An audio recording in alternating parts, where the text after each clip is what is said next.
ભરૂચ નગરપાલિકાની ચૂંટણીને લઈને રાજકીય ગરમાવો તેજ બન્યો છે ત્યારે વોર્ડ નંબર 2 માં કોંગ્રેસ પક્ષમાં મેન્ડેટને લઈને મોટું ટ્વિસ્ટ આવતા સ્થાનિક રાજકારણમાં ગરમાવો આવી ગયો છે। એક જ પક્ષના ઉમેદવારો સામસામે આવી જતા હવે મામલો પ્રદેશ કક્ષાએ પહોંચ્યો છે। વોર્ડ નંબર 2 માંથી કોંગ્રેસ તરફી કુલ 6 ઉમેદવારોએ ફોર્મ ભર્યા છે, જેમાં 4 પુરુષ અને 2 મહિલાઓનો સમાવેશ થાય છે। વિવાદ ત્યારે સર્જાયો જ્યારે એક જ વોર્ડમાં અલગ અલગ ઉમેદવારોએ પોતાની પાસે પાર્ટીનું અધિકૃત મેન્ડેટ હોવાનો દાવો કરી ઉમેદવારી નોંધાવી છે।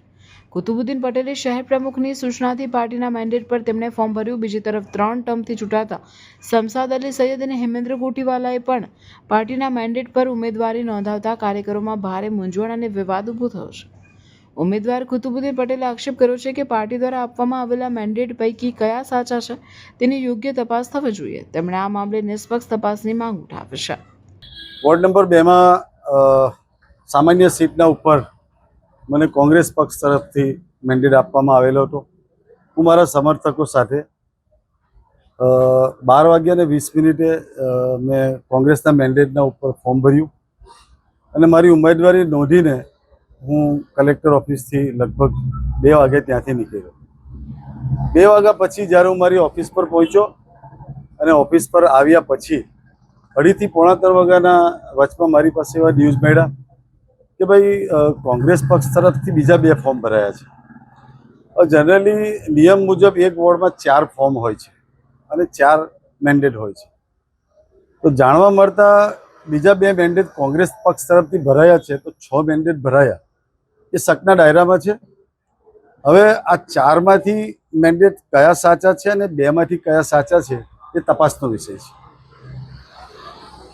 મારા નોલેજ મુજબ મને જ્યાં સુધી ખબર છે ત્યાં સુધી ભરૂચ શહેર કોંગ્રેસના પ્રમુખે મને 8 વાગે એમ કહ્યું કે તમારે ફોર્મ ભરવાનું છે, તમે ફોર્મ તૈયાર કરી ને એસડીએમ ઓફિસે પહોંચી જાઓ।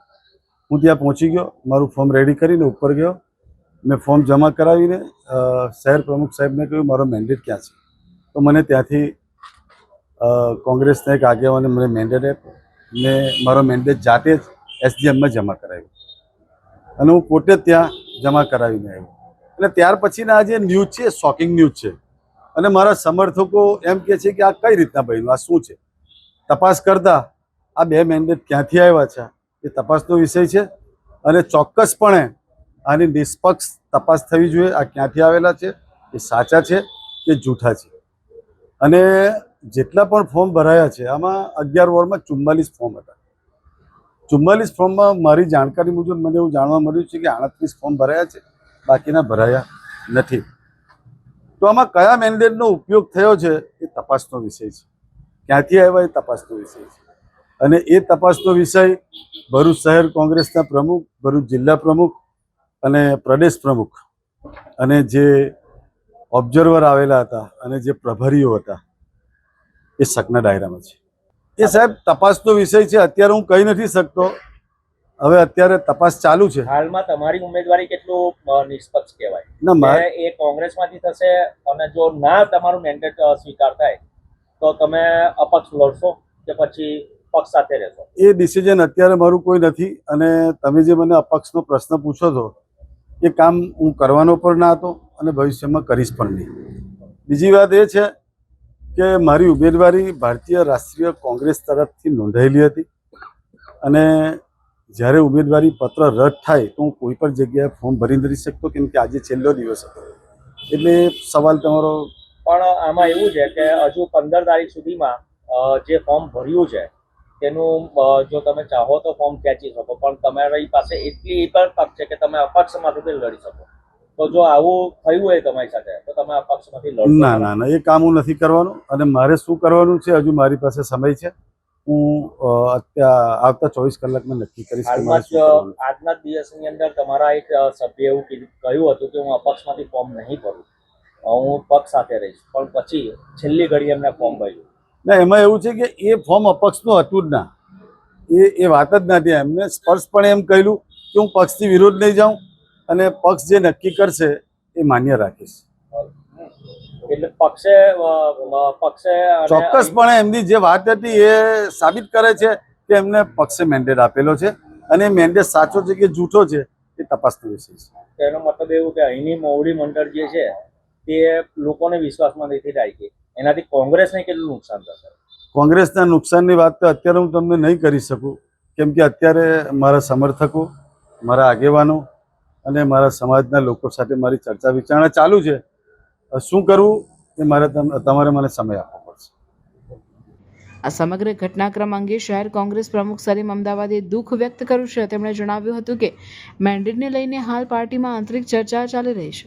બે મેન્ડેટ ક્યાંથી આવ્યા અને કેવી રીતે આવ્યા તે દિશામાં પ્રદેશ નેતૃત્વ સાથે સંકલન સાધીને તપાસ શરૂ કરવામાં આવશે. નોન રિપીટ થિયરીથી મેન્ડેટ આપવામાં આવ્યા નથી. ફક્ત નોન રિપીટ થિયરીનો જે મુદ્દો છે એ 2 નંબરનો છે. 2 નંબરમાં નાનો મોટો વિવાદ હતો. એ બાબતે સામાન્ય રીતે લોકલ લેવલ પર 1.5-2 દિવસ સુધી ડિસ્કસ કર્યા પછી એ લોકોને પ્રપોઝલ આગેવાનોએ અમારા તરફથી આપવામાં આવેલા.